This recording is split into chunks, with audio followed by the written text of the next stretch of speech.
something happened with one of his children and he couldn't make it. So we are at 7. I started the restream. So hello, social media. We'll let everybody in. Hey, social media.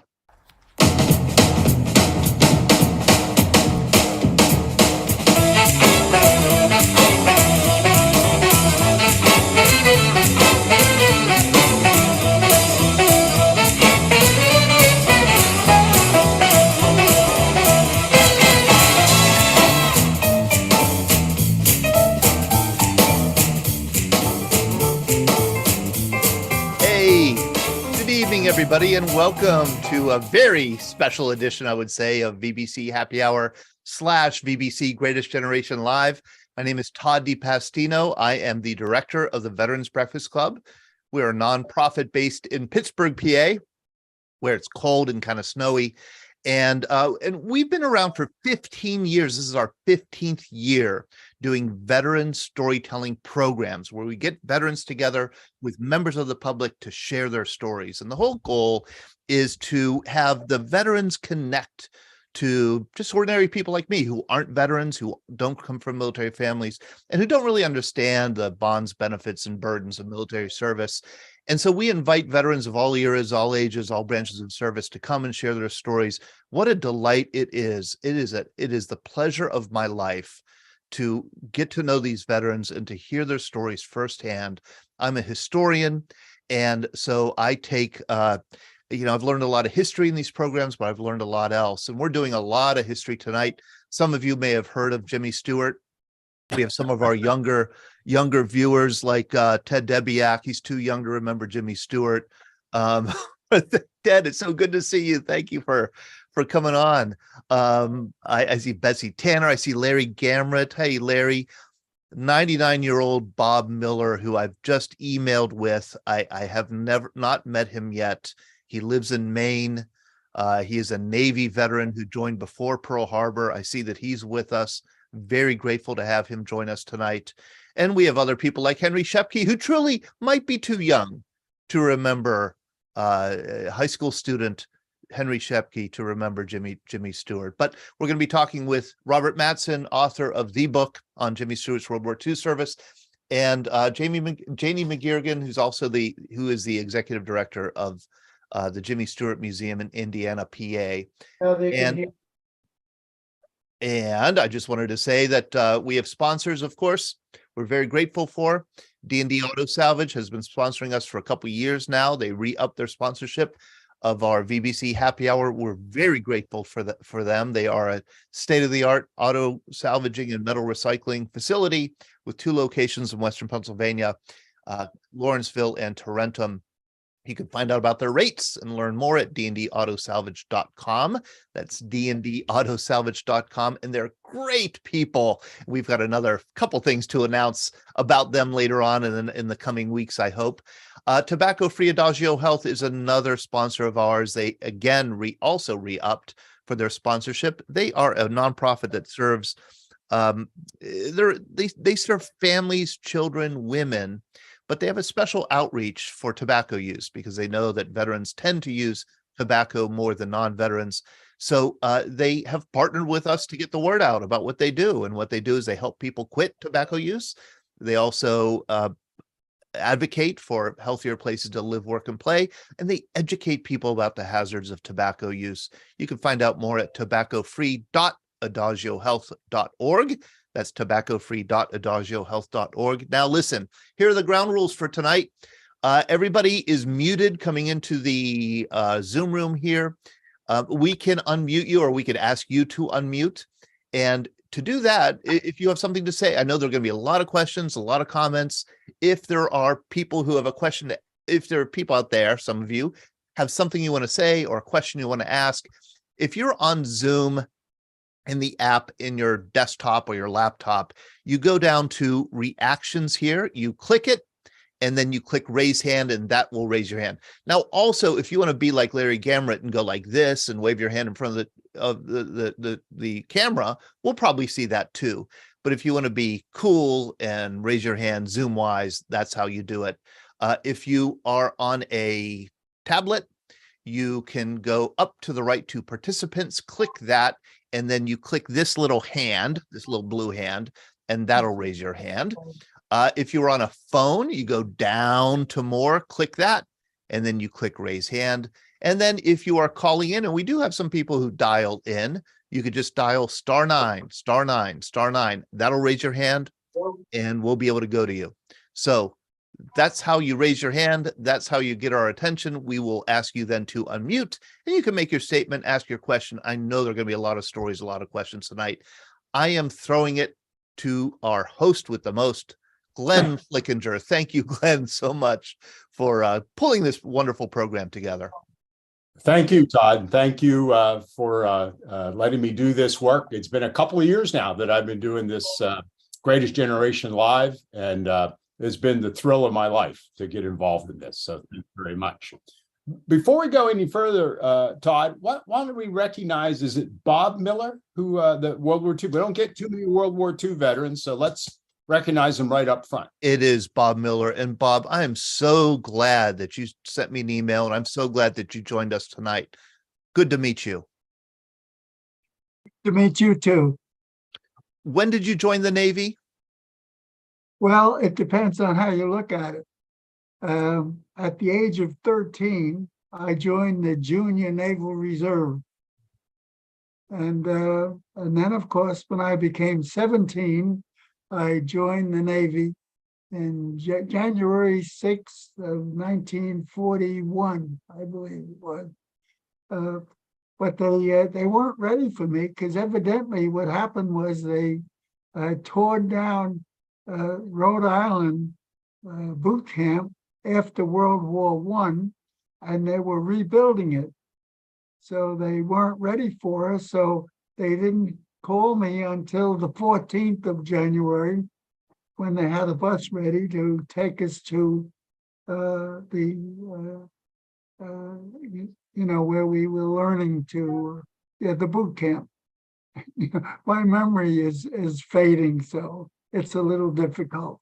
I was born in 1923, which... Bob, this is Glenn, Bob. If I could just ask, I understood you served on 11 different ships during 11 ships. 11 ships. Yeah. Yes. That's got to be a world record. It started, my first one was the in boot camp, when they had the Stephen, I need your help. Constellation. Right.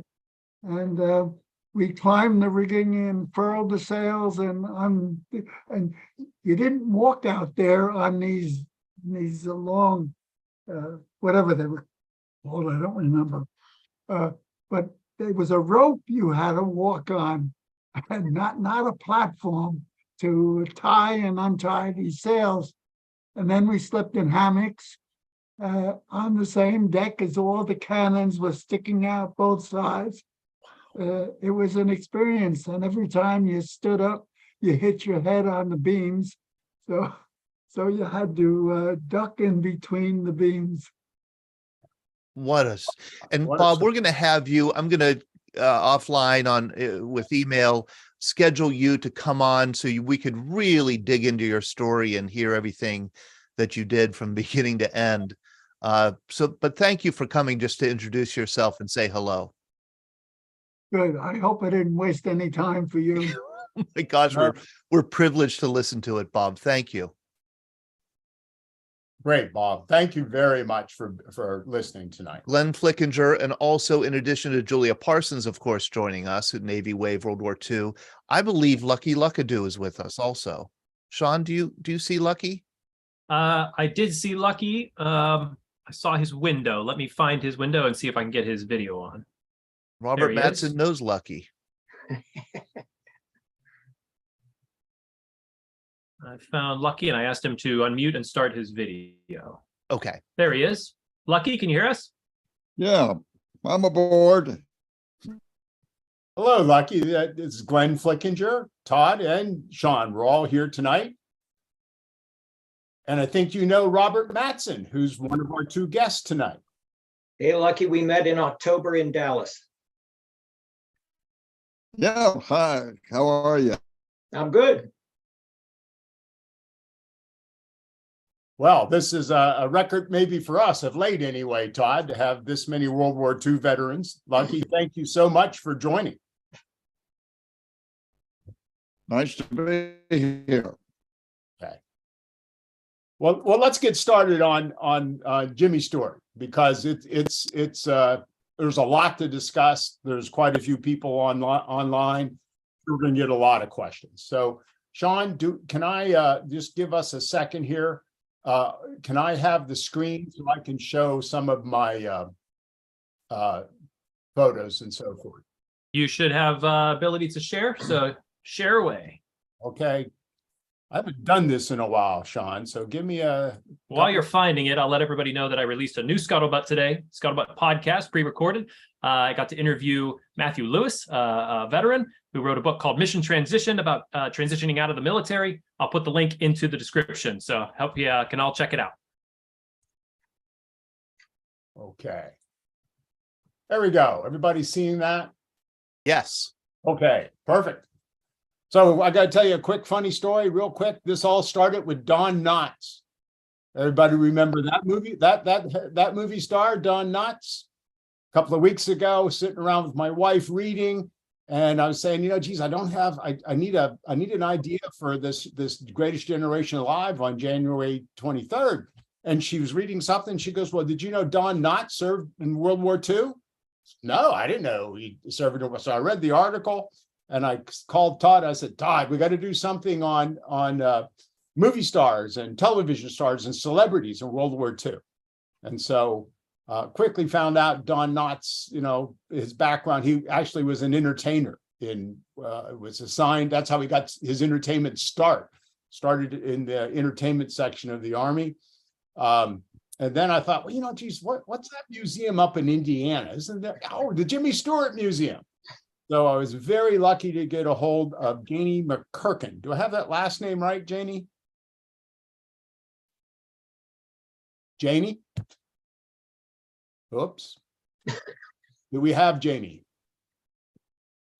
We had Jamie, but she might have fallen off. I know she had a bit of internet issues right before the start. So as soon as we see her back, oh, wait, there she is. Janie, I'll ask you to unmute.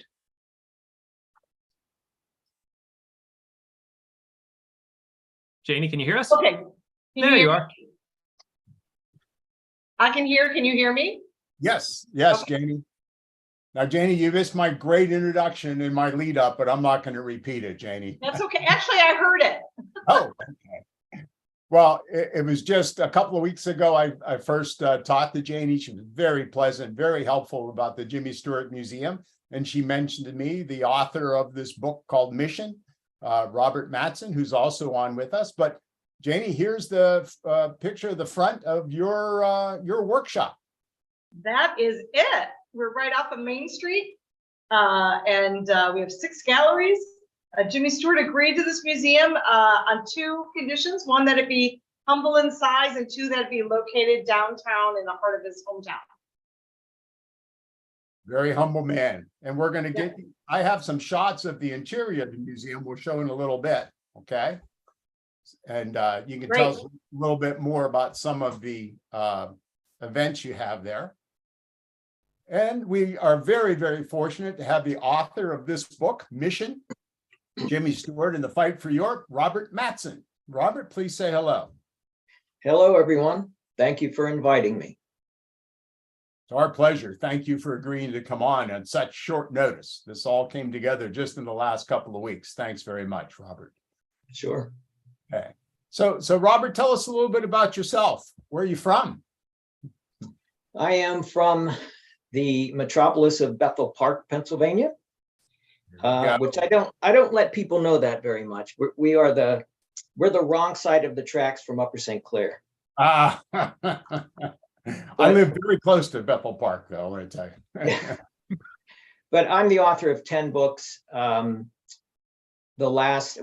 of them were what my publisher calls the Hollywood in World War II trilogy. And this is the second of those 3 books. The first one was about the actress Carole Lombard and her death in a plane crash in 1942. And then after Mission, I wrote Dutch Girl, which was about Audrey Hepburn's life in the Netherlands during World War II. So Yeah, so those are my 3 World War II books. And I know we had talked about, Glenn, was this my only military book? And I said, yes, but really, Audrey's story in World War II, what people don't know is that she lived through the Battle of Arnhem, the Market Garden campaign. And so I really covered 1st Airborne and the whole, Arnhem experience in that book. So really, I've got 2 military books on my resume. Yeah, she came very close to being a victim of the Great Starvation there. Yes, she did. That's right. Very good. 445. Yeah, yeah. Well, it's a pleasure to have you on. What brought you to write this book about Jimmy Stewart? After I had written Fireball about Carole Lombard, I was looking for another Hollywood subject, and a friend of mine said, you know who you should do? You should do Stewart in the war. And I thought, I can't, because he wouldn't talk about it. And so I was reluctant until I found out that all of the combat records of his 20 missions were available in Maryland, in the archives. And so once I got those combat mission reports for his missions, it became possible to actually tell his story, even though he wouldn't tell it. And then I found some flyers who had flown with him in the war, some pilots from his own squadron, and that was pretty cool. And there were other accounts of Stewart by pilots in his command, that, written accounts, diaries. And so pretty soon I had a 360-degree view of Stewart in the war, and I could actually make the decision to go ahead and try to write this book. Well, try you did very successfully. I read it over the weekend. It's a very, very good read, great research. And I learned a lot about Jimmy Stewart during the war I did not know, which we're going to get into here as we develop this conversation. So let me just jump back to Janie. Janie, I took this off of your website. Uh-huh. What are we looking at here? That is his boyhood bedroom. That's the bed that he actually slept in as a child. Above it is a picture of his childhood home that's still standing here in Indiana. And then we have a lot of things from the Boy Scouts, because he was not only a Boy Scout as a child, but he was very active in promoting scouting throughout his lifetime, and going to jamborees. And he was awarded the Silver Buffalo. So this is just one of the smaller galleries in the museum. Born and raised in Indiana, Pennsylvania. He was. Yeah. This is the movie gallery, I think. That's the Hollywood Gallery. He made over 80 films, and it wraps around our 50-seat theater. We show matinees every day, and we also show biographies of Jimmy Stewart in the morning and things like that. So this is just, you kind of caught the Hitchcock portion of it, but there's over 80 films as far as props, posters, pictures. We've got a lot of stuff to look at.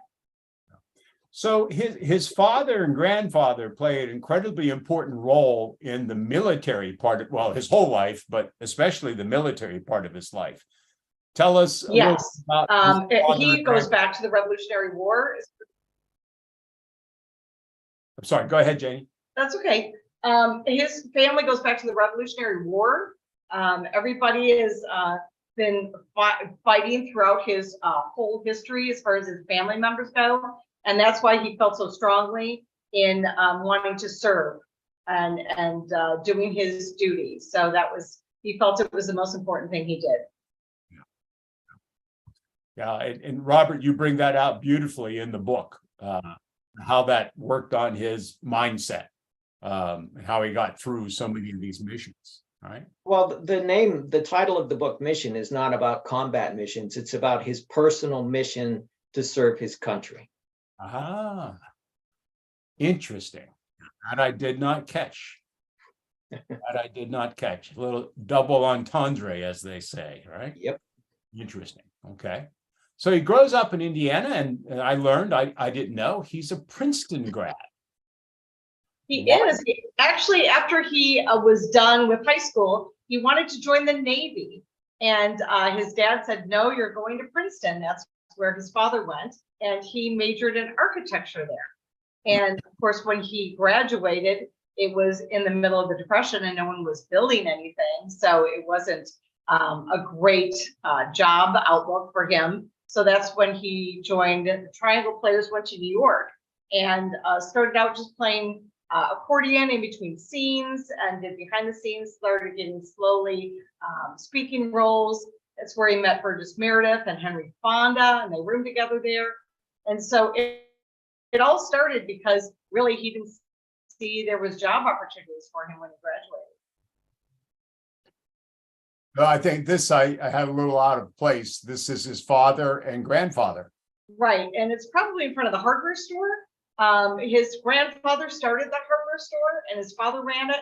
And his father kept the hardware store open until he passed away, thinking if that acting thing didn't work out, that Jimmy would have a fallback as a career. I love family businesses. I work with family businesses. And so now I can say I knew Jimmy Stewart's family business. Is the hardware store still there? It is not still there. It was right across the street from where the museum is, but we have a lot of memorabilia from there. Pictures, his father's desk, cash register, all sorts of things they used to sell. We have a scrapbook from one of the ladies that worked there her whole life. So we have a lot of memorabilia from the hardware store, but sadly, it was a beautiful building, but it was razzed when nobody wanted to buy it after Alex died. Well, not very many hardware stores anywhere, given the big box guys. So absolutely. So how did he get to New York City and meet Henry Fonda? He was invited to join a small theater troupe that was a summer stop, and they traveled to New York. So it was the summer after he graduated. And then they started crossing paths in productions, and they met and they roomed together, and that's where they became best friends. Henry Fonda looks to be about like 13 years old in this. That's true. Handsome young guys, and that plays out pretty well for them, especially in Los Angeles. Absolutely. Henry Fonda went first to Los Angeles. He was discovered first, and then Jimmy Stewart followed shortly thereafter. But I think Jimmy Stewart slept in, I think it was after the war, slept in their kids' playhouse in the backyard for a while until he found a place to live. But they were very close friends. They were both quiet. They both loved to build model airplanes. And they were best of friends. And there was times where Jimmy Stewart was a far right religious Republican, and Henry Fonda was a far left agnostic Democrat. They did get in a couple big fights over it, but eventually they overcame it because they missed their friendship more than their differences, and were lifelong friends at the end. Jimmy Stewart was with him in the last week of Henry Fonda's life. So Jimmy Stewart goes to, of course, he's James Stewart, I think, known as James Stewart early on, right? He goes to Hollywood in what, the early 30s, 33, yes. 34? Yep. And he cranks out a bunch of movies, but really his first breakout role was in You Can't Take It With You, that was directed by Frank Capra, which then led to Mr. Smith Goes to Washington. Right. And so that was really where he shined. And that was closely before he went to war. After that, he made The Philadelphia Story, which he won his Academy Award for Best Supporting Actor.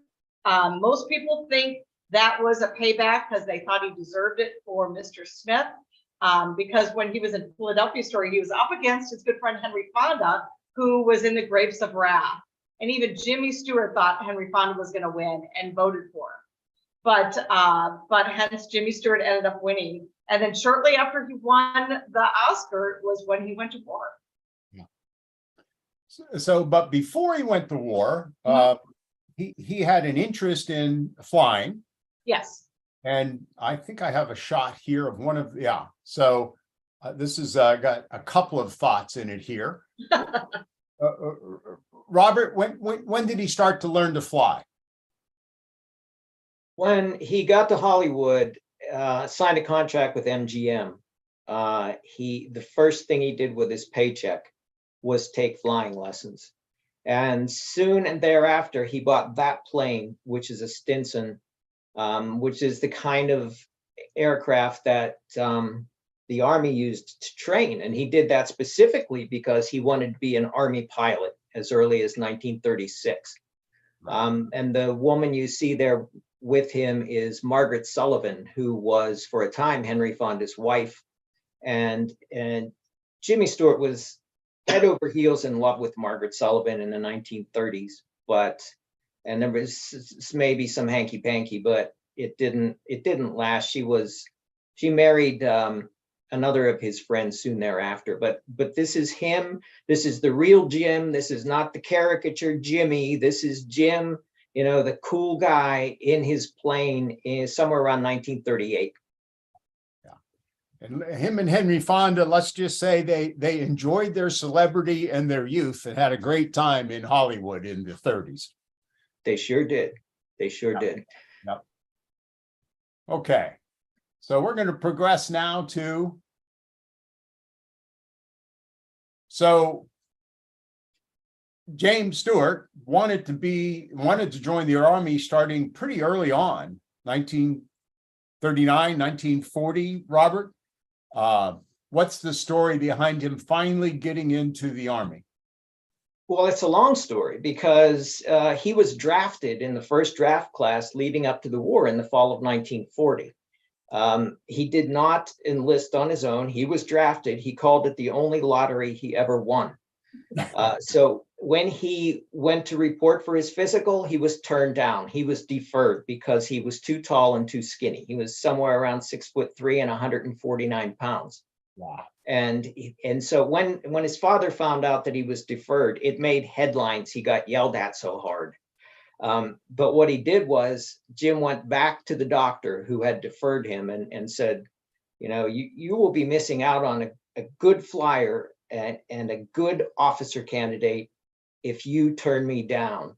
And the doctor actually wrote a letter that stayed in his personnel file all the way through his military career that said, I affirm that this man has a family trait of being tall and thin, but he's otherwise fit for service. And that's what got him in. He got a get into jail free card, and he entered the military in February 1941. Yeah. At age what at that point? What would he have been, Janie? Like 33? Yes. No youngster for the Army Air Force at 33, particularly with the idea of being a pilot. By the time he got into combat, he was older than the commanding officer of his base. Yeah. Yeah. Yeah. And the forces, against him were, the Hollywood people didn't want him to go into combat, right? Go into the Army, but just make training films or just play at it like a lot of celebrities did, right? Yeah, so there was collusion between the War Department and MGM Studios to keep him stateside.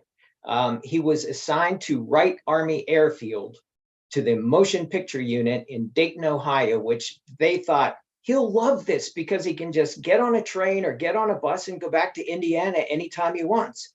Well, he freaked out when he heard that he was to be assigned to the Wright Army Airfield to make training films because he wanted to serve. He wanted to fight, and he wanted to do it in Europe, not in Dayton, Ohio. Right. And he does get out of that, and he becomes he's such a good pilot. First of all, he joins as a private, quickly gets to corporal, and then he gets a second lieutenant commission in the Army Air Force. Do I have that right?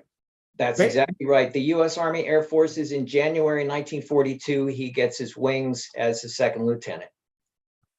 And it was all based on his incredibly good skills as a flyer. Is that right? Yeah. And he had carefully logged hours through the late 1930s. He started to fly twin engine planes because he wanted to be in the Army Air Corps more than anything. He would do anything. He even crashed his plane. He was flying so much that he crashed his plane in Van Nuys, and he tried to keep his name out of the papers because he didn't want the Army to find out that he had crashed his plane. He was insane to get into the Army. It's quite a story. You think driven by his family history, his ancestry? Yeah, both of his grandfathers being, veterans of the Civil War, and his father being a captain of ordnance in the Great War. He knew his time was coming. He had actually taken a trip to Europe to sort of get the lay of the land in 1939. Not a lot of people know about that, but yeah, everything was leading up to him fulfilling this obligation. Yeah. And eventually he becomes a trainer of pilots. Right. They keep him stateside. He turns 34, 35 years old. He gets his captain's bars when he gets rated on 4-engine bombers, and he starts to fly B-17s and train young pilots on B-17s at some bases in the West. And it's not until the butchery of the Army, of the 8th Air Force, flying their missions in daylight in 1943, doing this strategic bombing of military targets where they just get chopped to pieces, and they need more new pilots and they need some victories. And that's when it becomes acceptable for Jimmy Stewart to go over, because America needs a hero. And he's America's most visible fighting man in 1943. He's on the cover of magazines, and he's got this great mystique about him. And that's what gets him into a bomb group of B-24s to go over in 1943. And I put up this picture of the cockpit of a B-24, and just incredibly complex analog machine, right? I mean, yep. How many, I can't remember. I think I remember reading it because I read the history of Willow Run, where so many of the B-24s were manufactured by Ford. A million plus moving parts. Oh, yeah. Which partly the reason they become so difficult to fly, and in some cases very unreliable. Well, it was very difficult, much more difficult. I am not a pilot, but you had to muscle the controls of the B-24 much more so than a B-17. And the problem with the B-24 was they tended to blow up a lot because they had fuel leaks. And there are accounts of, even in his bomb group when he got over there, of planes just disappearing, blowing up, and then never being found. One from his own squadron, one of his own pilots, the plane blew up over the coast of England before it even got over the North Sea, and the whole crew was lost. So that it was a very dangerous airplane. Yeah. But made in the tens of thousands, mostly out of Willow Run.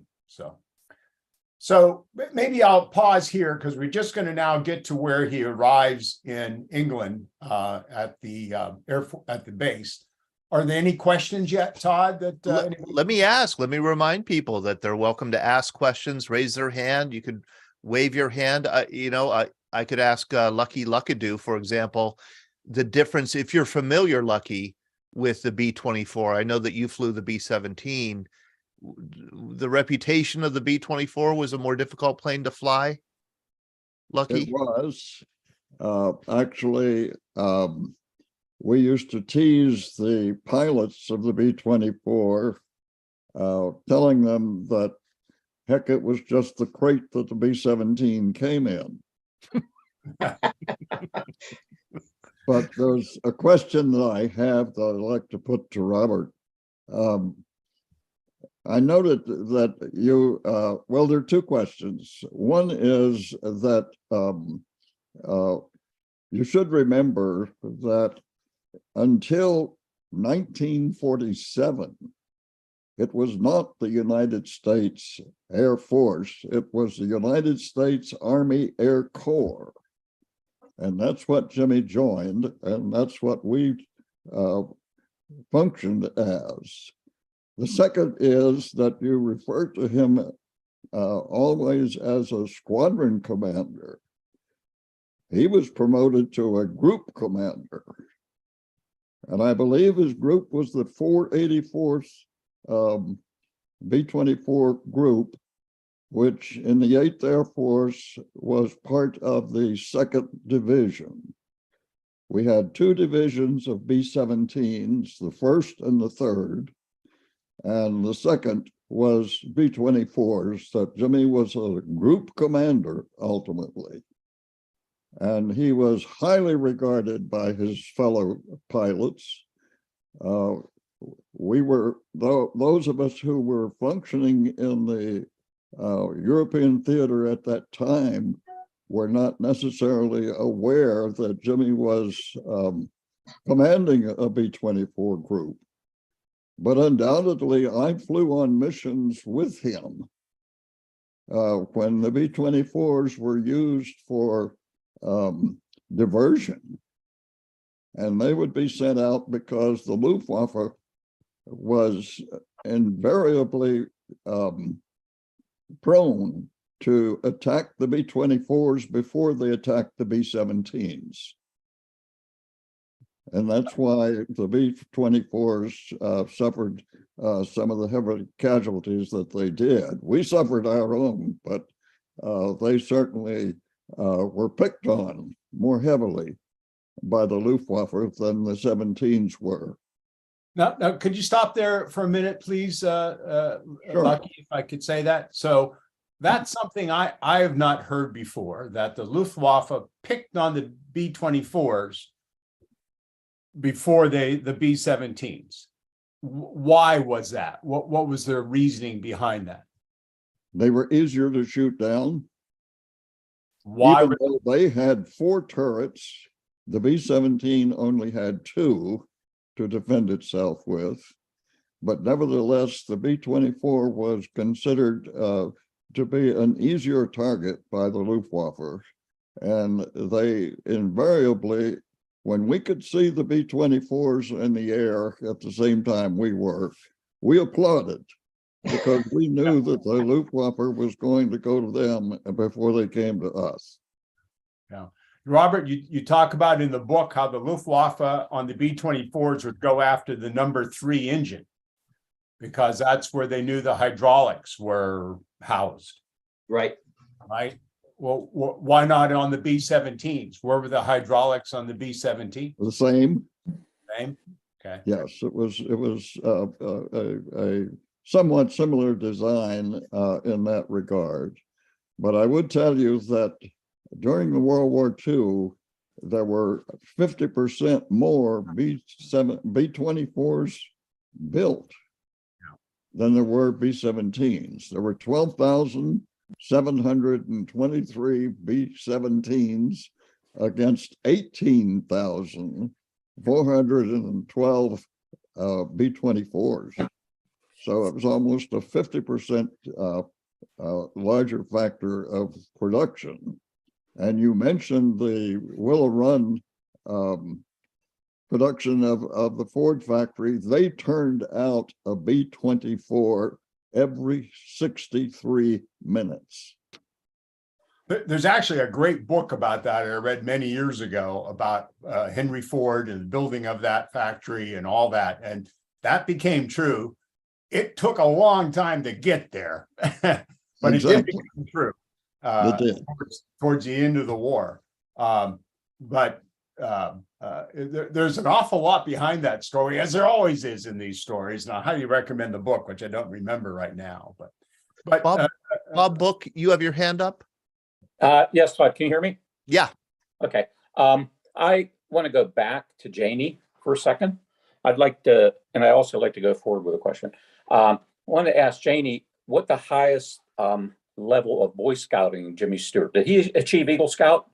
He did not. He actually didn't get very high in Boy Scouts because he failed the swimming test. But he was a big believer in the program, and so he exited the Boy Scouts pretty early on in his life when he was young. But he felt very strongly about the organization, supported it a lot, did a lot of public relations for them and appearances and advertising for them as well. Thank you. And then I wanted to ask, moving forward a little bit, if when we get to that step, I could know where Mr. Stewart was stationed when he went to England, if what air base he was at.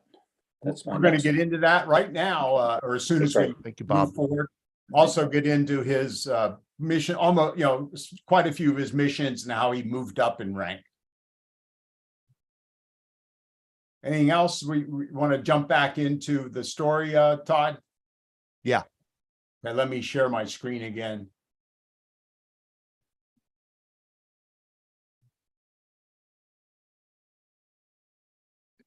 Okay, are we seeing that? Yes, we can see it. Okay. So this is a picture right out of the book, Robert. This is him arriving at what was the name of the station? It was Old Tibbenham? Yeah, Tibbenham, England is in East Anglia. It's near the city of Norwich, southwest of Norwich. Actually, it's in the middle of nowhere in the English countryside. Behind him right there, you can see his barracks, where he was in there with another officer, Captain Fisher. And that structure still exists. It's now a chicken coop on a farm in Tibbenham. And Tibbenham is so small. It's got a church and 2 taverns, and that's it. That's Tibbenham, and a bunch of houses, including some thatched cottages. He was there for about 4 months, but it was the hardest 4 months of his military career. And you can see behind him there's the driveway there is muddy, and it was a very muddy, cold place. Yeah. And those are the hard stands and the runways of Tibbenham right there. And he was with the 445th Bomb Group. That's correct. And he went over, and this is where I started learning a lot from the book, Robert. I knew he was a B-24 pilot, but he went over as a squadron leader. He was a squadron leader, the 703rd Squadron of the 445th Bomb Group. Yeah. Right. And for those of you unfamiliar with the structure of the U.S. Army Air Force at that time, a squadron had 8 to 12 planes, depending on the day, right? Yeah, well, there were 15 planes in each B-24 squadron, which would make, there were 4 squadrons in the bomb group, so there were 60 planes tops in the bomb group. But yeah, and on any given day, there would be 6 or 10 or 12 from the squadron going up. Right. So this is just a shot I found. It's not Jimmy Stewart's base, but it's typical of the dozens of bases built. And you know, you have to see, picture this in your mind, where there's a base like this built in East Anglia, which is eastern England, which is the part that sort of juts out towards France, if you will. And there's another base where another bombardment group starts after Jimmy, that's only 5 miles away. And so, you know, we basically almost pave over half of East Anglia with these bases, right? And this was another shot I took, again, not his base, but representative of the base. These are these famous Quonset huts, which is sort of like living in a half-pipe building. Lucky, did you live in one of these Quonset huts at any time?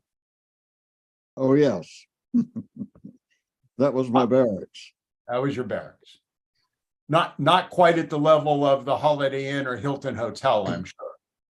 Not not anywhere close. Cold, muddy. Oh. And every time you got out of your bunk, you hit your head on the curve of the Quonset hut. Yeah, I'm sure Jimmy Stewart ended up with quite a few headaches given his height. We all did. Yeah. And this is a B-24 sitting on a runway somewhere in England. So Robert, his first mission is when and where? December 13th, 1943. They flew to Kiel, which is in the very northern tip of Germany, right below Denmark. He had to fly due east all the way across the North Sea to this target, and it was a very successful mission. They did not encounter any fighters, just flak. And he had to have a sense of, hey, this isn't so bad. but it quickly got a lot more difficult because even in December 1943, the Luftwaffe was very formidable and they had not yet been, so to speak, conquered or subdued. So it was always dicey going up. Right. And one of the keys that came out in Lucky's story, the fighter cover was not yet extensive enough to reach far enough into Europe until the P-51s came along. Right. Okay. And the drop tanks, right. And the drop tanks. Yeah. One quick question. Sorry to interrupt you, Glenn. Richard Williams, you had physically raised your hand. Richard, can you hear us? Yes. You had a yes. question? Yeah, first a comment. First of all, I'd like to thank Todd for bringing this all together and to thank all the veterans there. And Robert, we got to know each other in another war. That would be the one that's on my back wall right here, called the French and Indian War. But I thank you for writing this book, and I thank the men who flew the planes. For this particular meeting tonight, I got my model done, but it crashed coming in. So It lost the left wing. But I think the Messerschmitts didn't like the B-17 because it was called a flying fortress. And all the pictures I've ever seen of it and the interviews that my students did, it could come back with a lot of damage to it. And one other thing, real quick, a comment. I don't think enough people know about the Second World War and the loss of pilots and crew members of the 17 to 24. It was extremely high. On those 1,000 plane raids, they lost a lot. And if it wasn't for the Army Air Corps, Adolf would have lasted a lot longer. Thank you. I just wanted to make those comments, and thanks, Todd, for bringing it together. Thank you. So, Robert, what I didn't appreciate also, that I gained an appreciation from your book, is as a squadron leader, he did not fly every mission. no, nobody flew every mission. He was flying once or twice a week. And as Lucky pointed out, because he was older and because he was so experienced and a professional communicator, he quickly ascended to not just the squadron commander, but he would lead bombing formations. He would be in the co-pilot seat of a lead plane and sort of being what they called the aerial quarterback. And he was, making the decisions, keeping the formation tight. His plane was leading the bomb run. He would be at the IP first, and he was really, really good at it. And he was a perfectionist. And so for the first 10 missions that he flew, he was always in some command capacity, including when we get to Big Week, Operation Argument in February 1944, which was the 8th Air Force attempt to take out the ability of German manufacturing to make planes, make plane parts, just take it out, so that the Luftwaffe sooner or later was going to run out of planes and capabilities. That was what Big Week was, and that was his toughest mission of all. I don't know how much you want to go into that one, over Gotha, Germany on February 24th, 1944. I would, but just one point before that, maybe two things I'd like you to speak to, Robert, because they're done so eloquently in the book. You see here, I put this shot in for a specific reason. His squadron, his bomb group is out on a mission. He's behind and waiting for the planes to come back. And you see this in that movie, 12 O'Clock High, so well, right? But the gut-wrenching tension and anxiety that he felt, first of all, he's not flying out, over a flak field with fighters trying to shoot him down. So you'd think that, well, geez, I got a day off, this will be okay. but not really, because he's so concerned about his bomber crews that it also begins to take a toll on him. Yeah, and that was, that's a really good point, that it was harder for him to be in that position there on the tower waiting for his planes to come back than it was to be in the air himself, because he was a control freak and a perfectionist. So it was easier in that sense to be up there knowing what was going on. But for the hours, like 7, 8, 9 hours, depending on where the target was in Germany, it was just wait, no radio communication, wait for the planes to come back and count them when they come in. The other thing I'd like to address before we get into the big week, which is exactly where I wanted to go with this, Robert. There's a part in your book, I marked it, I was going to read it, but I won't, where you describe the formation of the bomber groups over the bases in England on the morning of a mission. I think you know what I'm talking about. There's 25, 30 bases, each sending up a bomber group. There's cloud cover up to several thousand feet. How did all that come about? I learned more about how the formations came about than I'd ever known before by reading the book, Robert. But describe that a little bit for us and describe how dangerous that was. Well, yeah, I think that's the key thing, is how oh, and by the way, Richard Williams, it's nice to see you again, my friend. We go back a long way. We go back to the 1750s.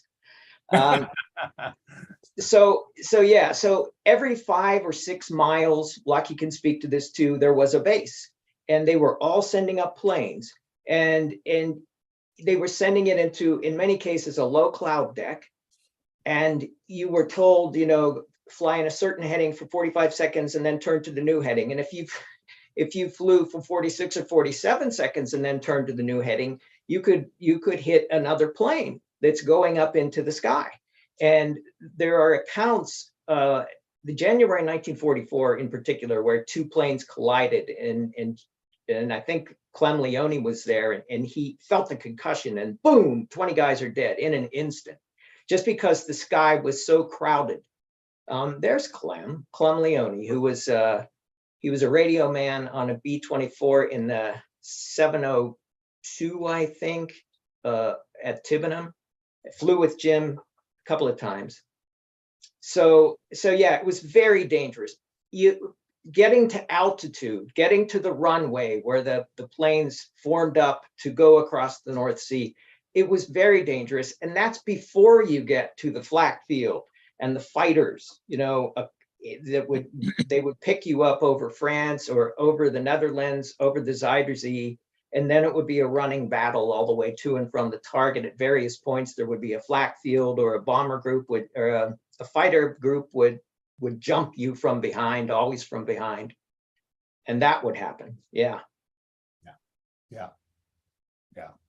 So again, it's so fascinating, so difficult to understand the dangers involved just before you go on the mission, as you're forming up with these hundreds of planes, eventually 1,000+ planes, and the number of men who died and perished just in that process alone is troublesome. So, and another thing to think about is that he arrives in England on Thanksgiving Day. His first mission is on December 13th. He's flying in European winter at 20,000 feet. And Lucky and I talked about this when I was in Dallas. The temperature is -35, -40, -45. That's the air temperature at 20,000 feet over Europe in winter, so that if anything is exposed, any skin is exposed, it's going to get frostbite within a couple of minutes. So everything is covered. You're wearing a helmet, you're wearing goggles, you're wearing, if you look at their flight suits there, under the flight suit is an electric flying suit that has a current running through it that I'm sure Lucky remembers very well. And then you just layer and layer and layer, and you still can't get warm. It's just another of the things they had to face at 20,000 feet, in addition to a plane that would blow up, crowded formations, and flak and fighters. So let's get into big week. That is what I think, like missions 9 and 10 for Jimmy Stewart, something like that. Something like that. halfway through the 20. What are they? And they're trying to take out these German armaments factories, German Air Force manufacturing, the Luftwaffe manufacturing things. What happens to him on these two missions? So on the 22nd of February, their target of the 445th of his bomb group and the other two groups that are in his wing. The target is Gotha, Germany, and it's very well defended. And so he's not flying on the 22nd, which is the first mission to Gotha. And something like 8 out of 14 planes from the 445th are shot down. It's about 50% loss. And he knows he's got to go back to Gotha the next day on the second mission to Gotha because it wasn't destroyed the first time. So it's one of the few things that he talks about in the entire war is what it felt like to be basically up all night, looking out the window, knowing he's going to be in command, knowing he's responsible for all these boys that are going to be flying with him. And Gotha is a bloodbath on the 24th of February. And his plane is hit by a flak shell on the flight deck that blows a hole between his feet. And his map case actually goes down into Germany. And he's got to fly all the way back to England with this, in these freezing temperatures, being able to see down into Germany.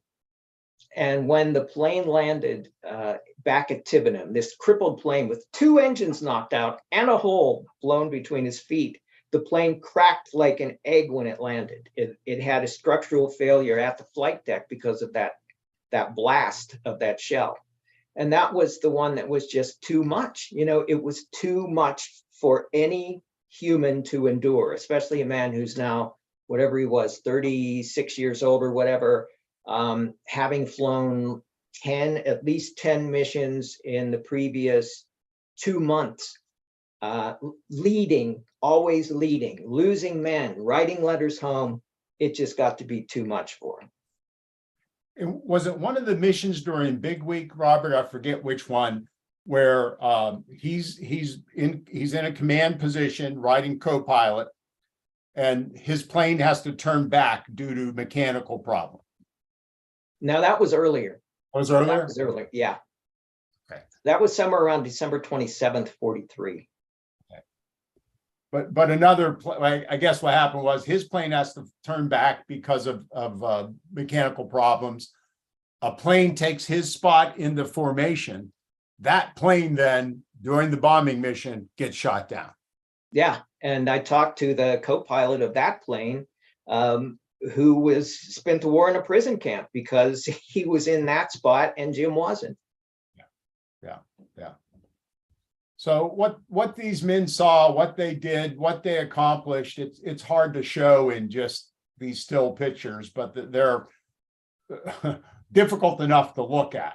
And I can't understand how anybody would go through this without having significant emotional impact on you. And it certainly begins to have an impact on Jimmy Stewart. Yeah, after the first dozen missions or so, and we had talked about this last week, that he flew most of his missions in the first year. In the second year he was over there, he was flying much less.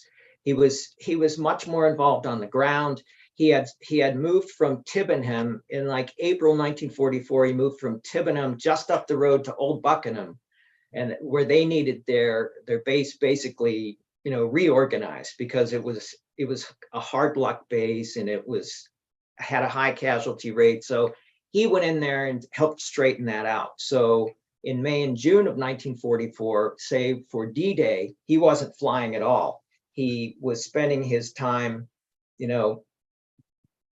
briefing crews for these tactical missions over the Normandy coast, over those diversionary raids and things that were leading up to D-Day. And really, that's my favorite chapter in the book, is even though he's not flying, he's right there for all of that cool stuff leading up to invasion, getting the targets ready, getting the men ready. When's it going to happen?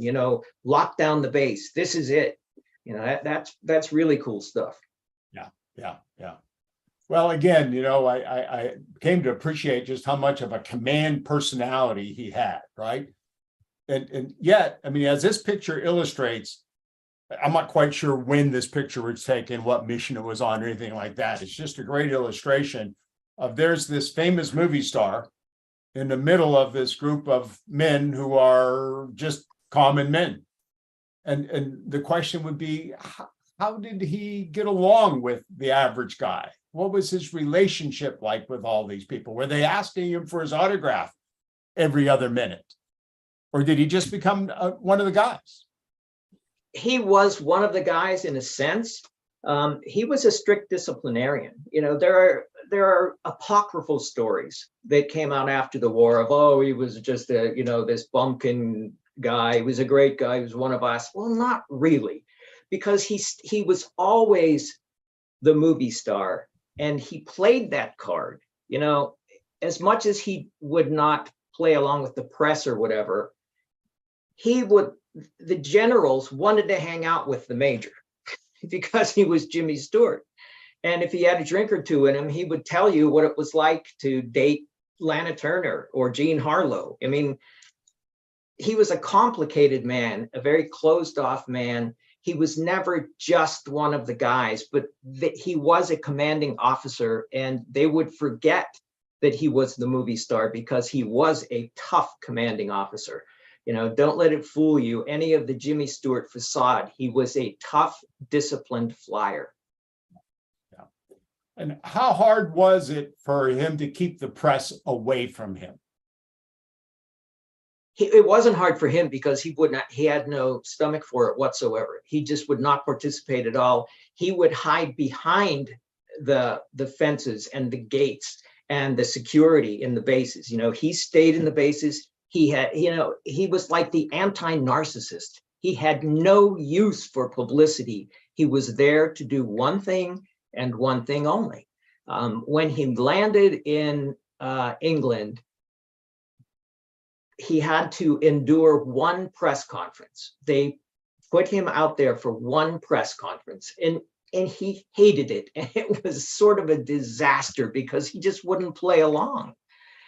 He had a stock line, I intend to do my best for the U.S. Army Air Forces or whatever it was. He just had a stock. You can still see it on YouTube.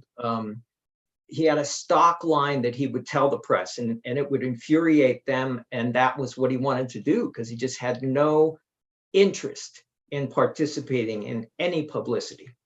Right. So let's I see somebody had a hand raised. Let's stop here for a moment and take any questions. Todd or Sean? Yeah, we do. I see Bob Flage has his hand up. I also wanted to remind people of who we are and what we're doing. This is the Veterans Breakfast Club. This is our VBC happy hour. We do this every Monday night. It's a wonderful conversation every Monday night, and we have a pretty busy schedule coming up. We have a special event on Friday night at 7 p.m.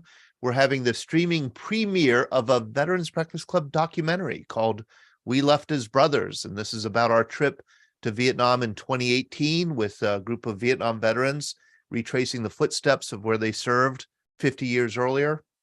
It's an hour-long documentary. We're going to screen it on Friday night on Zoom, followed by a conversation with the filmmaker, who is a guy, a friend of mine, Evan Mulgrave, who came along the trip with us, and the veterans who are profiled in the documentary. So please do join us if you can. We Left as Brothers streaming premiere. I will put the link where you could you do have to register for this one in the chat, and Sean, you could transfer it to the Facebook side also. This is here we go. A week from today will be January 30th. It'll be the anniversary of the infamous Tet Offensive.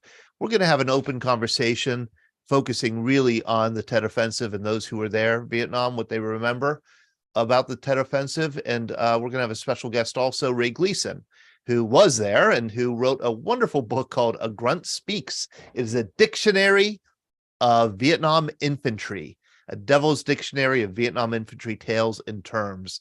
It's an entertaining book, and we'll be kind of going through some of those terms and defining them. Finally, I want to let people know we have a magazine that we publish every quarter where we take the stories that we hear online and in person at our events, and we put them in magazine form. This is our latest issue. It came out a few weeks ago. Please do. We send this out to whomever wants to receive it. We send out about 8,000 directly to households and print up another 7,000 or so to distribute. If you would like to receive a box of these or a bunch of these, if you know people who would like to hear these stories, read these stories, please let me know. Just email me, Todd, T-O-D-D, at veteransbreakfastclub.org. If you're new to the Veterans Breakfast Club and you don't get one of these in the mail, it's because we don't have your address. So just let us know. We'll put one in the mail or put a box or an envelope in the mail to you with a bunch of these. We appreciate it. And then finally, this is the real finally, we do have a survey that we invite people to take. It's a 3-question survey. Did you like the program? What did you like about it? How could we improve? Very simple. It'll take you 2.5 minutes to complete, and we read them very closely. We track them very closely, and we're always looking to improve. So if you can, please take the SurveyMonkey survey about the program that you're watching tonight. Bob Flays, you have your hand up. How are you? I'm very good. Thank you.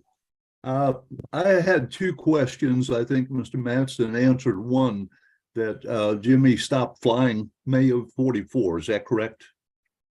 He flew less. He still flew another 8 or 9 missions after D-Day. So how long was he? When did he leave Europe and come home? He came home in August of 45. His last mission was February 27th, 1945. February 27th. Because my second question wasn't it lucky might be the one to answer this one. Is there any mention of the Sonderkommando Elbe group, the German kamikazes that would ram? They only did it once, April of 45, April 7th. And they knocked down 15 heavies by ramming their tail ends and then bailing out. And I don't know, has Lucky got any information on that? Or, Yes, I can tell you that there is a book out about the kamikazes or the desperation of the Luftwaffe in the latter days of the war, when we had so seriously impaired their synthetic fuel that they were so short of fuel and pilots that what they resorted to do was to take student pilots, put them in an old Me-109 with just enough gas to get to 30,000 feet. When their engine would quit, and then they would dive through the formation, attempting to cut the tail off of any of the ships they could impact. And they would bail out, hopefully, or if they were successful. But this was the desperation that the Luftwaffe resorted to in the latter days of the war, where they were actually performing kamikaze attacks on the Air Corps, the 8th Air Force formations. That actually took place. But during the war, during the most the earlier a year or 2 years earlier, when I was flying, we had cases where they would run out of ammunition, and they would purposely ram us in order to take down a bomber, because they got double credit for knocking a bomber out of the sky, because that took 10 men out of the war instead of a fighter, which only took 1 man out.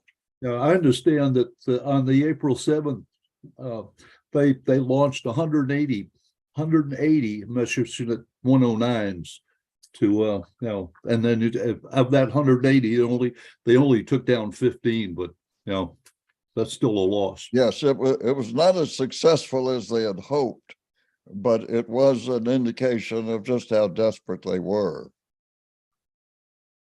They developed other techniques that of trying to destroy us as well. They would stream out a long steel cable. They'd fly above the formation and reel out a long cable with a weight on the end to drag through and cut off our wings or foul our propellers. Wow. They even resorted to trying to bomb us from above, drop bombs through the formation. And that was not as successful as they had hoped either. But they were always coming up with some new wrinkle to try and defeat our increasingly large formations that were eventually bringing the Nazis to their knees. And Jimmy Stewart is up there in command of some of those very large formations, at least parts of those very large formations, as late 44 and early 45 unfold. Let's go back to a couple of shots here, and let's finish the story with Robert here. Sort of find my place here, Robert. So as the war progressed, as Jimmy's experience in the number of missions and his command responsibilities go on, it begins to wear on him. Well, yeah, this says it all. I mean, this is Jim's official photograph when he wins his wings in January 1942. On the left is fresh-faced kid, looking younger than his 33, 34 years. And then on the right, this is him in somewhere around July 1944. So this is 2.5 years later. This is what the man looks like. It's the weight of command. Just all those letters that he wrote home, the pilots that he lost, the formations that he led, the experiences of missions like Gotha. It was too much for a human that was as driven as he was with the mission that he had. It was just, this is a hero. I went into this book like neutral on Jimmy Stewart, but if you look at that face right there, that's a hero. That's a great guy who took his mission that seriously, that it wrecked his looks. He came out of the war thinking, I can't be a leading man anymore. Look at me, the skin's hanging off my bones. And he thought he was going to be a character actor if anyone would hire him at all. So, I mean, that's what the war did to him. And he was over there leading bombing missions for another 8 months after that. Yeah. Look how much hair he's lost. Yeah. And he does take, and this I found fascinating in our conversation, but there's no documentation about it. He does go to these rest homes for officers a couple of times during the war. Yeah, he did, and that is not in his official records. I learned that from the men who flew with him, how much what the toll was, combat fatigue. He went flak happy, they say, and that was after the Gotha mission. He was sent away for a while, and then again a little bit later in the war, he was sent away for a while just because of the strain, just the incessant strain. Yeah. We call those the flak houses. Yep. Yeah. And that clearly was particularly because of his celebrity status, never made public that. Well, the pilots didn't want to talk about that, that they thought, and Lucky, maybe you can put that in perspective for me, because it seemed like they would not go on the record talking about that. They were not proud of that. It was just, I don't know if they were letting the other fellas down or what it was, but yeah, Jim would not, it was never talked about. Correct. And if you did crack, if you did refuse to fly as a consequence of the burden that you assimilated, you had to be removed from the scene instantly because of the morale factor. And consequently, we didn't recognize the post-traumatic distress that we know about now as a result of the Vietnam War and the Korean Wars. That wasn't recognized during World War II at all. The British had a phrase for it where they called it lack of moral fiber. And they literally punished their airmen who refused to fly or who cracked as a consequence of the overwhelming impact of being shot at every day, both from the ground and from the air. And it was something that you couldn't anticipate, but a lot of guys just simply couldn't assimilate it, and they weren't able to cope with it. And those who did, we had to remove from the scene immediately because they were just absolutely detrimental to the war effort. And you couldn't afford to have them around because the next guy said, well, why the heck should I have to go out and stick my neck out if you're not going to do it? And that couldn't be allowed. Great point. Yeah. And maybe it's worth repeating for some of our audience, every one of these men that flew in the 8th Air Force and the 15th Air Force and the other Army Air Force units were volunteers, right? They volunteered to fly. Citizen soldiers. Yeah, citizen soldiers. Yeah, exactly. Yeah. Okay.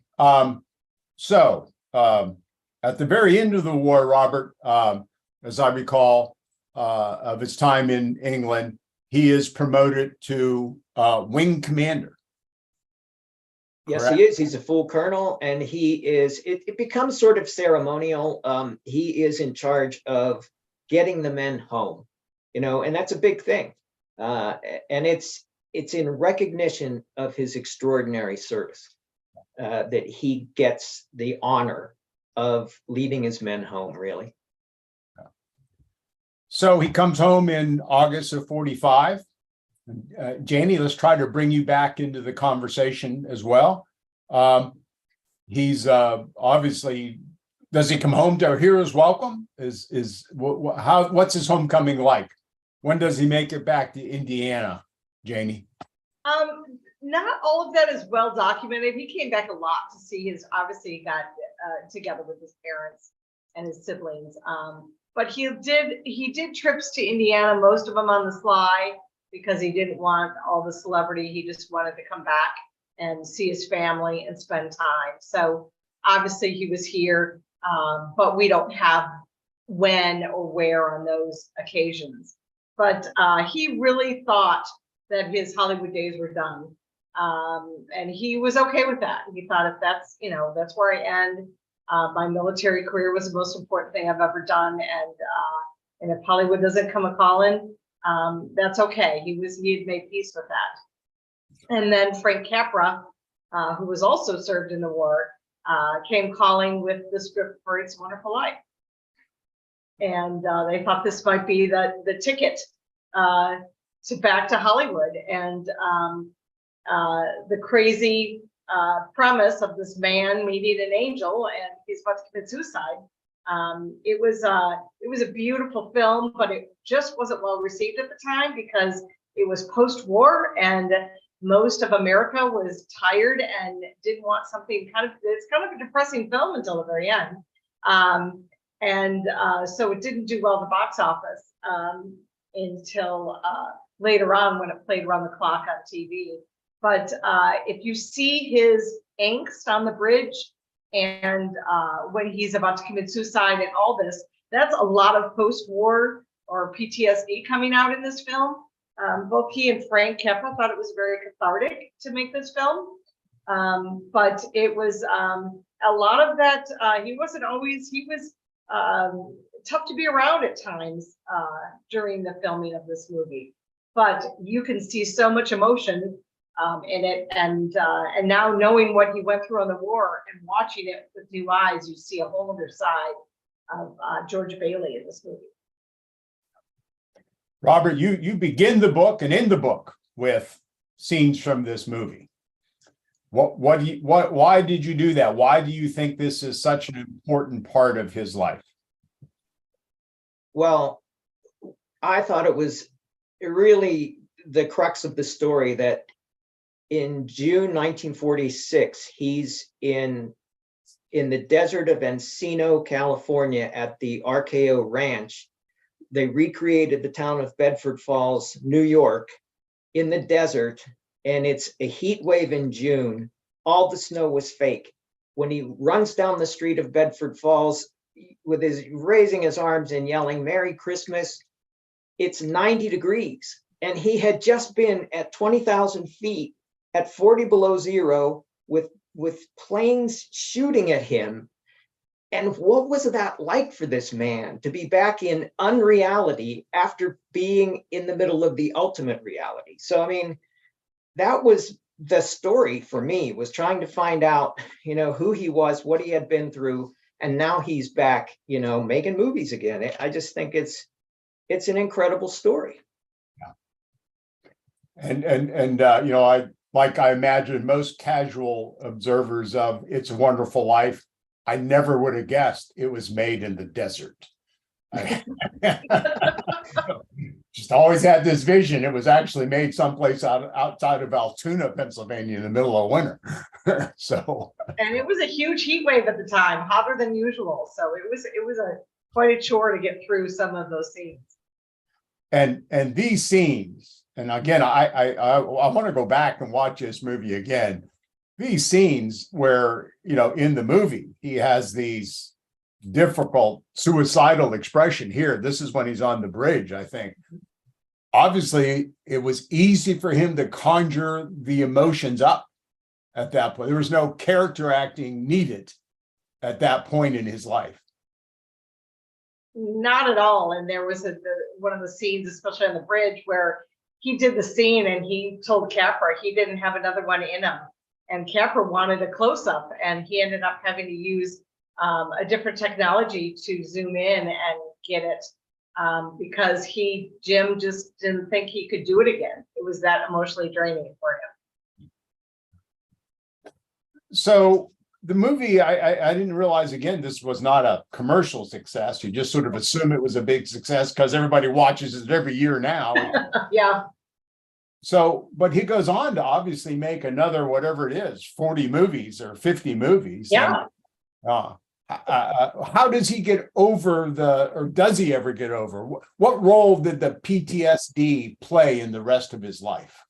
I think he chose a lot more darker roles. I think before the war, there was a lot of romantic comedies and happy-go-lucky films. And after the war, you see him do more. He did 4 Alfred Hitchcock movies. He did a lot of film noir, dark westerns.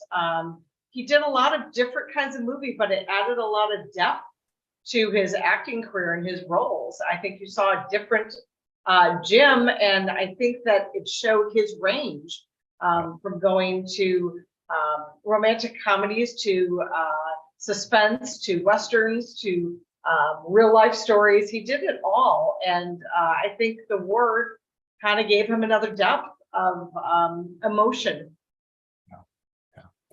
And I knew he had stayed in the reserves, in the Air Force, what becomes the Air Force Reserves. I knew he'd become a brigadier general, but frankly, I thought he had been made a general just because of his name, and had no idea how much of in-depth command capability the man had, and what a hero he was during the war. And then after the war, he continues for another 20-some years in positions of responsibility in the reserves. Mm-hmm. Yeah, this is him as a brigadier general. So I think that's about it. Obviously, Jim Stewart lives another, he lives until 1997, Mm-hmm. makes movies into the late 80s, early 90s, Janie? Yes. No. I saw a few shots. I didn't put it in here. I remember him so vividly on the Johnny Carson show. Him and Johnny Carson were hilarious together. Oh, amazing together. They were very close friends, and I think the pivotal scene everyone remembers is him reading a poem about his dog Bo, that made Johnny Carson cry. He wrote a book of poems that he wrote, and he was actually nominated for a Grammy Award for Best Spoken Word with his book of poems. But yeah, he did a lot. Near the end, he did a lot of happy-go-lucky movies because he didn't like all the sex and violence and swearing in movies. So he did like a Lassie movie and more lighthearted things. He was in a cartoon by Steven Spielberg, Five Heads West. So near the end of his career, he kind of chose different sorts of avenues just because he didn't like the direction of the movies it was going. One tidbit, though, is that all of those years in cockpits, four-engine bombers, cost him quite a bit of his hearing. And that was one of the things that drove him into retirement, was that he could no longer hear dialogue. He had to lip read in some cases. Tinnitus really got him at the end. Wow. Yeah. As I imagine, a lot of 8th Air Force any of the World War II Air Force veterans. Yeah. Yep. I do see a hand up, Todd. Greg Yost. Yeah. Hey, Greg. Oh, yes. Thank you so much. Wow. Professor Robert Matzen, I want to thank you so much for this book. I put in the chat a link to an interview that you did on the Pennsylvania Cable Network about your book. And that will actually be rebroadcast this upcoming Friday night / early Saturday morning at 3 a.m. or 4 a.m. or something like that. They rebroadcast it from time to time, but you were interviewed a few years ago, and it gets occasionally rebroadcast. I saw that interview. It's a great interview.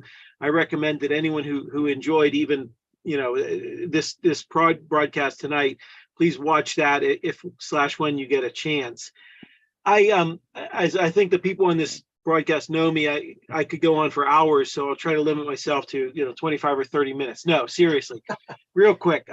One is that when It's a Wonderful Life came up, if you remember, the character that he plays in the movie did not participate in the war because he was 4F. And I find that interesting that he I don't want to say sat out the war, because that probably isn't the best way to say it, but he actually played a character in the war who didn't go to war because he wasn't qualified. And then he's the one who wants to commit suicide. And I must have been an interesting thing for him, who volunteered when he didn't have to. And even when he was in, he could have flown around and done war bond tours. I just find that an interesting part. And I don't know if he ever commented on it, probably not, because it was so personal to him. One other thing I'll just real quick is that I understand he actually, as late as Vietnam, flew in 2 missions that were actually recognized as combat missions in the Vietnam War in some capacity. Is that right?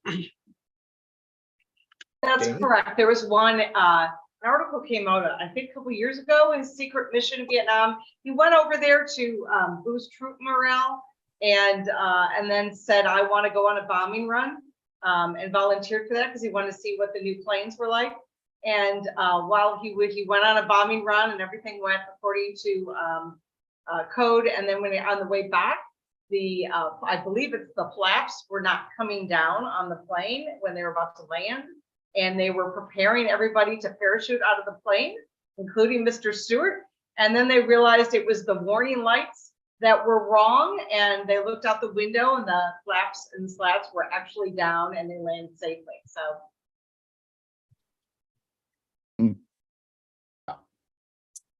Okay. Do we have any other questions or things in the chat we should address? I see we're coming up on 8:30 here. I want to thank Janie and Robert. What a wonderful program you gave us tonight. Thank you so much for sharing your expertise and your knowledge. Robert, I'm going to make sure I call Glenn at 3:45 a.m. on Saturday, just to make sure he's awake to watch your interview on PCN. He'll be very grateful. But seriously, if people get a chance to read Robert's book, You could get it on his website. We put the website here in the chat, or you can get it on Amazon. We put the link to it here in the chat and also on the Facebook and YouTube side. It's a wonderful book. And I read it when it came out, and I'm ashamed to say I didn't know that the guy, you know, lived down the street from me practically. In Bethel Park. I would have stalked you, Robert, if I didn't known that. So thank you again this is a story. It's what makes it, I think, so important is like, here's somebody, Jimmy Stewart, these celebrities, you feel like you know them. And we're peeling back this layer to get this wonderful story of service and sacrifice. It's not dissimilar to the stories of the 100 people here in this Zoom room, many of whom are veterans. They've served different eras, different ages, different branches of service, but they have stories of service and sacrifice that kind of mirror in so many ways what we heard about Jimmy Stewart tonight. Thank you so much, Robert. And I just want to say one thing before I go to Scott Masters. We'll give him, because he's from Canada, he gets the last word. I want to remind people that today is the 55th anniversary, thanks Chris Perillo, of the capture of the USS Pueblo, which we did two programs last year with USS Pueblo veterans, 83 crew members. They were taken as prisoners, held for 11 months in North Korea, Pyongyang, released on Christmas Eve, 1968. And it's still a commissioned ship in the U.S. Navy, and it is on display in Pyongyang, North Korea. And it's the 55th anniversary of the capture of the Pueblo today. Scott, I'm going to ask you to unmute here. And Dan Vaughn had his hand up as well. Oh, Dan, I guess we have to give the Marine the last word. Scott, you go first. Okay, thank you for that. As a Canadian, I didn't want the last word anyway. I just wanted to really quickly thank Robert and Jamie for that. It was a fantastic program, really interesting. My students and I'm a high school teacher up here. We had the pleasure of doing an interview with John Luckadoo not too long ago, and it was really great to hear him reframe that. I also wanted to very quickly say hello to two wonderful people I met in Maine when I was there last summer. I got to visit Sam Christie in coastal Maine. Sam, it's nice to see you. Donut Dolly Sam Christie. Exactly. And I also got to visit Bob Miller, who lives way up in a place called Millinocket. I'm pretty sure there are more moose and bear and definitely more mosquitoes up there than people. But Bob and I had a really great meeting. And Bob, it's really nice to see you again. How great. And we are going to get Bob back on to share more of his story. Dan Vaughn, how are you? I'm doing well. How are you, Todd? I'm doing well. Okay, I had just one question. When did the Army Air Corps become the United States Air Force? John 1947. Pardon me, 1947. Correct. Okay, thank you. Dan, I have a question for you. Isn't the Marine Corps still like a part of the Navy? A department Yeah, of the Navy? the men's department. Okay. All right. Thank you for that clarification. We'll end on that note. Thank you so much to everybody. Thank you, Glenn Flickinger. Thank you, Sean Hall. Thanks to our guests, Robert Matzen, Janie McKirgan. You gave us a great education tonight. Hey, hope to see you Friday night with We Left His Brothers. If not, maybe a week from tonight with anniversary of the Tet Offensive. Good night, everybody. Thank you so much. Thank you very much, everybody. Thank you, Robert. Thank you, Janie.